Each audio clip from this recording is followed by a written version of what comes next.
In this video, we're going to look at alerts, confirms, and prompt boxes in JavaScript. Now, these aren't very commonly used anymore because there are more elegant solutions to be able to, first of all, collect data and display data to your user. But it's worth knowing that they're there, and it's worth understanding how they work and the synchronous nature of them. So we'll be looking at each one, and we'll be just going through and looking at how they work and creating some if statements and seeing what we can do with this. Because we might be using them later on in some examples to just quickly collect data from users so we can manipulate them and then tell users certain things. So the first thing is one that we've already seen, and this is an alert box.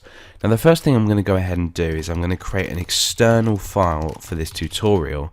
So I'm going to go ahead and create a script tag with an external source, and that's going to be boxes.js. I'm just going to call these boxes and refer to them as boxes. So I'm going to go ahead and create a new file and save this in the JavaScript directory, so boxes.js. And that's it. I'm not going to write any markup on the page or anything like that. We'll do everything now within boxes.js. And you can see if we head over to our browser, we have just a blank page, and we can see that the script is included in here. So what we're going to do now is look at a basic alert. Now this is a synchronous item that pops up and forces the user to click OK, then the rest of the code can execute. They're not the most user-friendly things to use, but they do have their place sometimes. So we've already seen these. This is just the alert function. So we call this function with a parenthesis, and we put the parameter as the string that we want to display in here. Now what we can actually do is we can actually include line breaks, so we'll just take a look at that in a moment. When I go ahead and refresh, you see that we get the page at localhost, which is the server I'm currently working on, says hello there. Okay, so when I click OK, the rest of the page runs and loads, and we're all good. Now if I wanted to include a line break here, I can do. I just do a \n, and then I go ahead and say new line, for example. And what this control character will do is it will allow the sort of new line to be placed without having to use any markup or anything like that. So it's basically a line break. So it's useful to know if you do need to line break within an alert. So that's an alert box. Now that's probably the most simple. What we're going to look at now is we're going to look at a confirm box, and we're also now going to sort of delve into variables and if statements and things like that. So what I'm going to go ahead and do is I'm going to go ahead and I'm going to create a variable which stores a true or false value. Now true or false values are booleans, so when I go ahead and create this variable, I'm just going to say var c equals confirm. Now beforehand all we did was we did alert here. What we're now doing is we're storing the confirm answer, which is either yes or no, true or false, inside this C variable. So we're going to say confirm, are you sure? So let's take a look at what this does. So when I go ahead over to the browser and refresh, it says are you sure, okay or cancel, so basically yes or no. If I click cancel, nothing happens. If I click OK, nothing happens.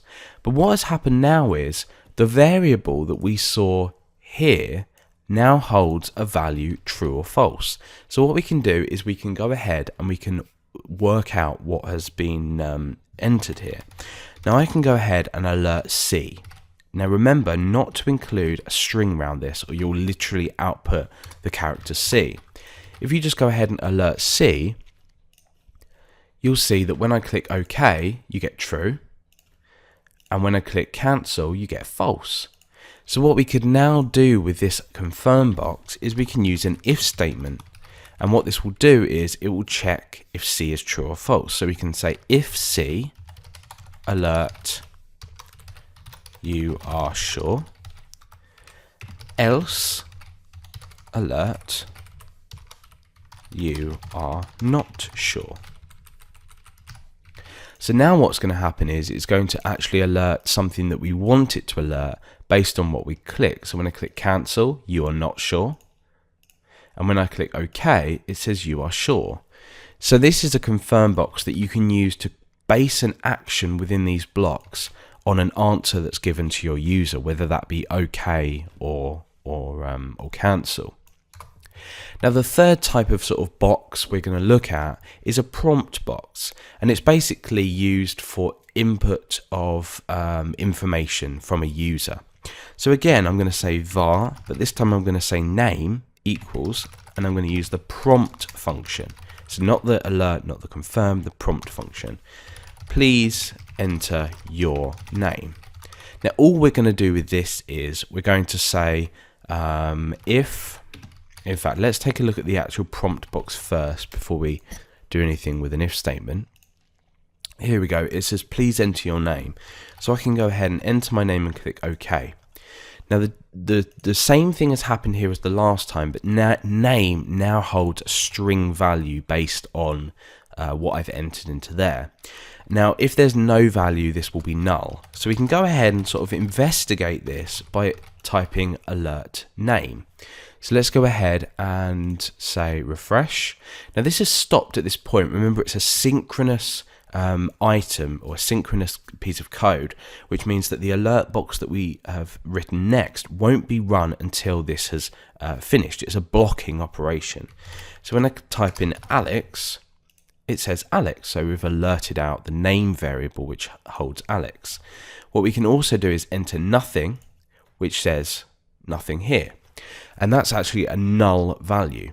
So what we can do is we can say if name doesn't equal null, alert hello space, and we concatenate on name. Now we'll be looking at this a little bit later, but what we can now do is refresh, type in Alex, hello Alex, refresh, type in nothing, and oh, it says hello. So let's take a look here. It will be an empty string then. So when I go ahead and refresh, there we go. So I've typed in nothing, and I think this is only if you click cancel, it will say hello null, you see. So what we need to really do is perform 2 checks here. But that's not too important right now. We're just sort of looking at the prompt side of things. Okay, so that concludes with the boxes introduction of sort of alert, prompt, and everything like that. They're not commonly used, and there are probably more elegant ways to do things, as in terms of markup on the page to take data, but sometimes they do have their uses. So it's just good to know that they're there and how you can use and manipulate them.